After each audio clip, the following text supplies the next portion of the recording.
안녕하세요. 3학년 2반 4번 김혜연입니다. 저는 이번에 수학 탐구 주제로 조건부 확률을 활용해서 전 국민을 코로나 키트로 검사하지 않은 이유에 대해서 알아보았습니다.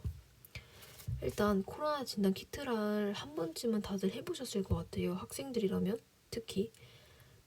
일단 이 키트가 나오게 된 시점은 코로나19가 유행하게 되면서 의료진 수는 계속 부족하게 되고 확진자 수가 넘쳐나면서 집에서 쉽고 빠르게 자가로 발병 유무를 확인할 수 있다는 장점 때문에 이 키트를 사람들이 많이 사용했던 것 같고요. 단점으로는 100% 완벽한 진단 키트를 만들어내기 어렵다는 점이 있었습니다.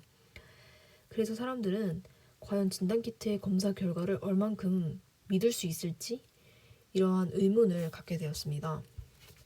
일단 진단 키트는 불확실성을 갖고 있습니다. 네 가지 상황을 들어보면 일단 첫 번째 상황은 실제로 감염되어 양성이 나온 사람과 두 번째 상황은 감염되었지만 음성이 나온 사람, 세 번째 상황은 감염되지 않고 음성이 나온 사람, 네 번째 상황은 감염되지 않았지만 양성이 나온 사람입니다. 일단 첫 번째와 이상한 점 혹시 느끼셨나요? 일단 첫 번째와 세 번째 상황은 저희가 당연히 알고 있고 원하는 당연한 결과가 나왔고요. 일단 첫 번째 상황 같은 경우에는 감염자인데 감염자의 실제 바이러스를 가진 사람을 진단 키트가 잘 구분하여서 병원에서 치료받을 수 있도록 도와주었고요. 세 번째 상황 같은 경우에는 바이러스가 없는 사람을 키트가 잘 구분하여서 일상생활로 돌아가게 해줍니다. 그 두 번째와 네 번째 상황은 이렇게 진단 키트의 불확실성으로 공중보건에 큰 위협이 되고요. 두 번째 상황 같은 경우에는 감염자인데 키트에서 음성이 나왔기 때문에 자신의 감염 여부를 알지 못하여서 적절한 치료를 받지 못해 사망하게 되거나 다른 이들에게 전염을 시킬 수도 있습니다. 그 네 번째 상황 같은 경우에는 비감염자에게 양성 판정을 내리고 치료를 하는 문제가 발생하게 됩니다.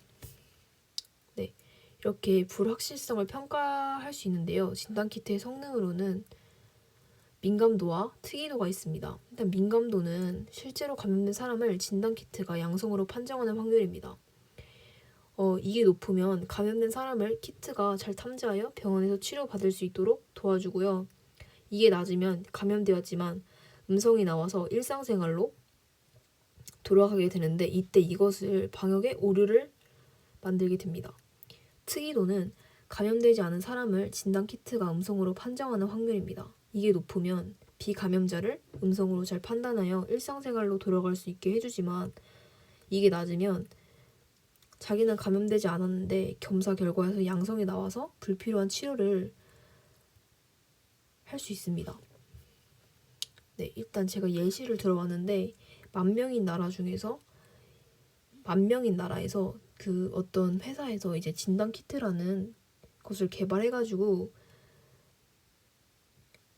이제 그거를 이제 판매를 했는데 이제 그 키트의 특이도와 민감도는 99%였습니다. 그래서 이제 그 말은 이제 그 키트의 성능이 되게 높다는 거예요. 훌륭하다는 말인데 이제 그래서 그 나라의 정부가 전 국민을 대상으로 검사를 했는데 감염자 200명과 비감염자 9,800명이 있습니다.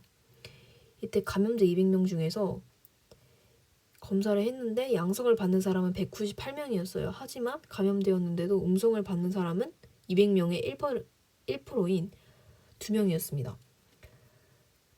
근데 비감염자 9,800명 중 음성 판정을 받는 사람은 9,700명이었는데 감염되지 않았는데도 양성을 받는 사람은 9,800명 중에 1%인 98명이었습니다. 이렇게 해서 진단 키트의 오류 평가를 조건부 확률을 활용해서 알아볼 수 있는데요. 검사에서 양성이 나왔지만 실제로 비감염자인 사람의 비율을 위발견율이라고 합니다. 네, 검사에서 양성 판정을 받은 사람을 분모에다가 놓고 실제로 감염되지 않은 사람을 분자에다 놓으면 이러한 계산을 할 수 있습니다. 그래서 그 값은 33%가 나오게 되고요. 전체 검사 중 키트가 제대로 된 판정을 내린 비율을 정확성이라고 하는데 이때 이렇게 계산을 하면 99%라는 결과가 나오게 됩니다. 이렇게 해서 결론은 이렇게 99%의 민감도와 특이도를 가진 고성능의 키트라고 해도 양성이 나온 3명 중에서 1명은 실제로 감염되지 않는 이런 진단키트의 오류가 발생을 하게 되고요. 이렇게 되기 때문에 결국 감염될 만한 근거가 있는지 판단하는 역학조사와 의사들의 종합소견, 추가적인 검사들이 병행되는 것이 필수가 되었습니다.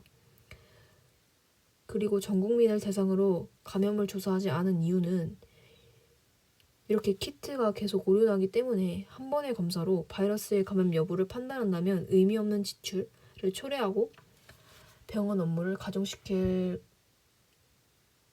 때문에 가중시키는 그런 이유들이 있습니다. 감사합니다.